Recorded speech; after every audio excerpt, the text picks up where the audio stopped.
محرم کو کربلا کی داستان کو، اس محرم کی عزاداری کو فیشن سمجھ کے مت گزاریں۔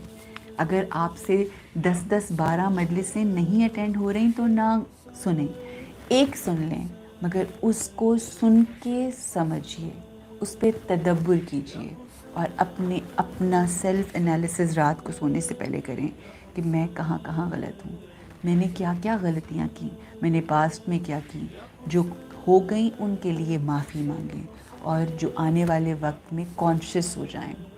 تمام دھبوں کو روح پہ لگے ہوئے ان کو دھوئیں، کیونکہ ہمیں دیا بننا ہے۔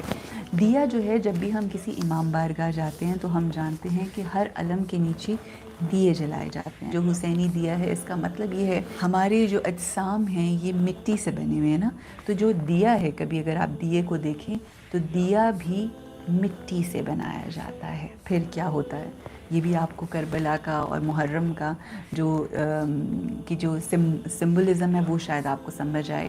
پھر اس کے بعد کیا ہوتا ہے، اس دیے کے اندر ہم ڈالتے ہیں تیل۔ دیا جلتا کیسے ہے؟ دیے کے اندر ہم تیل ڈالتے ہیں نالج کا، علم کا۔ علم کا جب تیل ڈلتا ہے ہمارے اجسام میں، ہمارے جسم میں، جب نالج آتی ہے تو وہ نالج جو ہمیں ملتی ہے محرم کے مہینے میں، جو ہم مجالس، مدارس، سیشنز، لیکچرز اور ان تمام چیزوں سے سنتے ہیں، وہ نالج جو ہے وہ آئل کا، تیل کا کام کرتی ہے۔ پھر کیا ہوتا ہے، پھر یہ مجلسیں جو ہم سنتے ہیں، جو گفتگو ہم سنتے ہیں، یہ مودت اہل بیت جو ہمارے دلوں میں آتی ہے، محبت ہمارے دلوں میں آتی ہے، جو عشق ہمارے دلوں میں امٹتا ہے، یہ وہ لو جلاتا ہے، یہ وہ لو ہے جو جلتی ہے، اس مودت کی لو، جو پہلے آپ کا جسم ہے، جس میں جب آپ کا تیل ڈلتا ہے نالج کا، اس کے بعد جو محبت کی لو ہوتی ہے، اس سے پھر دیا جل اٹھتا ہے۔ اور جب یہ دیا جلتا ہے تو جہاں جہاں یہ دیا جلتا ہے، اس کی روشنی سے وہ جگہ جو ہے وہ پر نور ہو جاتی ہے، روشن ہو جاتی ہے۔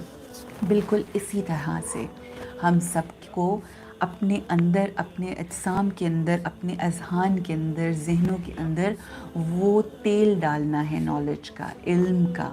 پھر اس کے بعد ہمیں اپنے عمل، اپنے شعور کو بیدار کر کے اپنے عمل کو بہترین بنانا ہے، اور جب اس علم سے وہ جو باعمل ہمارے کردار ہوں گے وہ روشنی ہو جائے گی، پھر وہ ہوگا حسینی دیا۔